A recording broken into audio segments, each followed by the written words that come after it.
Assalamualaikum warahmatullahi wabarakatuh. Salam sejahtera bagi kita semuanya. Perkenalkan, saya Nur Aptayana dengan NIM 1001 1282 12648 dari Prodi Kesehatan Masyarakat, Peminatan Administrasi Kebijakan Kesehatan.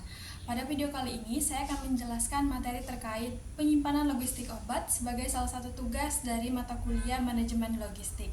Manajemen logistik sendiri merupakan serangkaian kegiatan perencanaan, pengadaan, penyimpanan, pendistribusian obat, serta pengawasan mutu. Salah satu fungsi manajemen logistik yaitu penyimpanan. Penyimpanan merupakan kegiatan menyimpan untuk memelihara sediaan farmasi yang telah diterima dan ditempatkan pada tempat yang sesuai guna untuk mencegah terjadinya gangguan fisik berupa kerusakan maupun aman dari pencurian. Kemudian penyimpanan logistik obat adalah kegiatan yang melibatkan penyimpanan dan distribusi sediaan farmasi di gudang logistik medis. Penyimpanan obat dilakukan dengan memperhatikan standar penyimpanan yang telah ditetapkan seperti pengelompokan berdasarkan kelas terapi, bentuk, dan jenis sediaan dari farmasi itu sendiri. Adapun tujuan dari penyimpanan logistik obat itu sendiri diantaranya yang pertama untuk mempertahankan kualitas sediaan farmasi. Penyimpanan yang baik dapat menjaga kualitas obat agar tetap stabil dan tidak rusak. Hal ini penting untuk memastikan bahwa obat yang disalurkan kepada pasien memiliki kualitas yang baik dan aman untuk digunakan oleh pasien. Yang kedua adalah untuk mencegah penggunaan yang tidak bertanggung jawab. Dengan penyimpanan yang teratur dan terkontrol dapat mencegah penggunaan obat yang tidak sesuai dengan indikasi atau tanpa resep yang sah. Hal ini penting untuk menjaga keamanan pasien dan mencegah penyalahgunaan obat itu sendiri.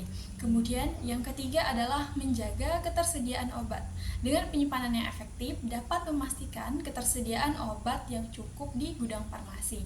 Hal ini penting untuk memenuhi kebutuhan pasien dan memastikan kelancaran pelayanan kesehatan dari rumah sakit itu sendiri. Kemudian yang keempat adalah memfasilitasi pencarian dan pengendalian penyimpanan yang teratur dan sistematis dan memudahkan pencarian obat serta pengendalian stok. Hal ini dapat mengoptimalkan efisiensi dalam proses pengadaan dan distribusi obat di rumah sakit. Selanjutnya adalah sistem penyimpanan sediaan obat. Yang pertama, berdasarkan sifat khusus sediaan obat itu sendiri. Berdasarkan sifat khusus sediaan obat, yang pertama adalah sediaan yang mudah terbakar ditempatkan secara terpisah. Kemudian obat yang memerlukan suhu beku seperti vaksin dipisahkan dengan sediaan yang lain dan ditempatkan pada suhu sesuai dengan kebutuhan obat. Yang ketiga, sediaan mudah menguap seperti eter ditempatkan pada wadah yang tertutup. Kemudian adalah penyimpanan obat berdasarkan dengan golongan obat.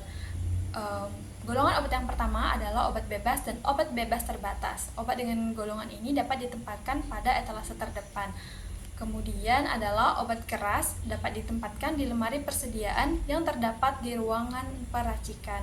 Yang ketiga adalah obat dengan golongan narkotika dan psikotropika. Obat dengan golongan ini dapat ditempatkan dalam ruangan tertutup dalam lemari dengan kunci ganda yang ana kuncinya itu disimpan oleh petugas yang berwenang. Kemudian adalah yang selanjutnya penyimpanan obat berdasarkan bentuk obat. Bentuk obat yang pertama itu adalah bentuk obat padat yang mana penyimpanannya itu dapat disimpan dalam kemasan asli, kemudian pada wadah yang tertutup dan terlindungi dari cahaya matahari.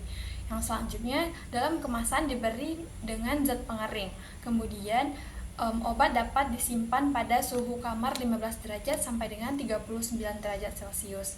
Yang kedua adalah obat dengan jenis semi padat. Obat ini dapat disimpan pada wadah tertutup dan terlindungi dari matahari. Kemudian penyimpanannya dalam suhu 5 sampai dengan 15 derajat Celcius. Obat yang ketiga itu adalah obat dengan bentuk cair, disimpan dalam wadah tertutup dan terlindungi dari matahari. Kemudian umumnya disimpan pada suhu kamar antara 15 sampai dengan 30 derajat. Dan penyimpanan tiap jenis larutan pada botol kaca atau plastik dengan tutup yang dapat dibuka dan ditutup dengan rapat kembali. Yang selanjutnya adalah penyimpanan obat dengan bentuk gas. Obat dengan jenis ini dapat disimpan pada tabung yang kedap dengan udara. Sistem penyimpanan obat yang selanjutnya adalah berdasarkan jenis sediaan obat. Yang pertama ada obat generik. Obat generik disimpan dalam lemari yang mudah diakses karena digunakan karena umumnya digunakan untuk pengobatan sehari-hari. Kemudian ada obat paten. Obat paten disimpan dalam lemari berbeda dengan obat generik karena umumnya memiliki harga yang lebih mahal. Sistem penyimpanan obat yang selanjutnya adalah berdasarkan urutan abjad. Yang pertama, sediaan obat disimpan secara alfabetis berdasarkan nama dagangnya diawali dengan huruf abjad A hingga huruf abjad Z. Yang selanjutnya pada barisan depan dengan diletakkan sediaan obat yang paling sering dipakai berdasarkan data frekuensi penggunaan. Kemudian pemberian label pada tiap jenis sediaan untuk menghindari ketertukaran setiap pengambilan obat. Sistem penyimpanan obat yang selanjutnya adalah FIFO dan juga FIFO. FIFO sendiri merupakan first input first out, yang mana stok yang pertama kali masuk ke gudang adalah stok yang pertama kali harus keluar dari gudang, karena agar persediaan yang pertama bisa segera dimanfaatkan dan tidak cepat rusak karena terlalu lama disimpan dalam gudang. Yang kedua adalah FIFO, first expired first out, di mana sediaan obat disusun berdasarkan tanggal kadaluarsanya. Sediaan obat yang mempunyai masa kadaluarsa pendek dan tanggal kadaluarsa yang sudah hampir habis diletakkan pada barisan yang depan atau urut menyamping dengan tanggal kadaluarsa makin lama dan panjang.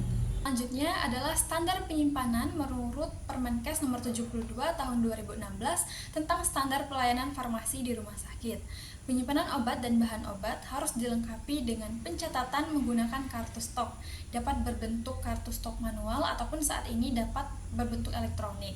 Informasi dalam kartu stok sendiri sekurang-kurangnya memuat beberapa informasi. Yang pertama, ada nama obat atau bahan obat serta bentuk sediaan dan kekuatan obat. Kemudian ada jumlah dari persediaan obat itu sendiri. Selanjutnya tanggal, nomor, dokumen, dan sumber penerimaan, jumlah yang diterima. Kemudian yang kelima ada tanggal, nomor penyerahan dan penggunaan. Yang selanjutnya ada jumlah yang diserahkan ataupun yang digunakan.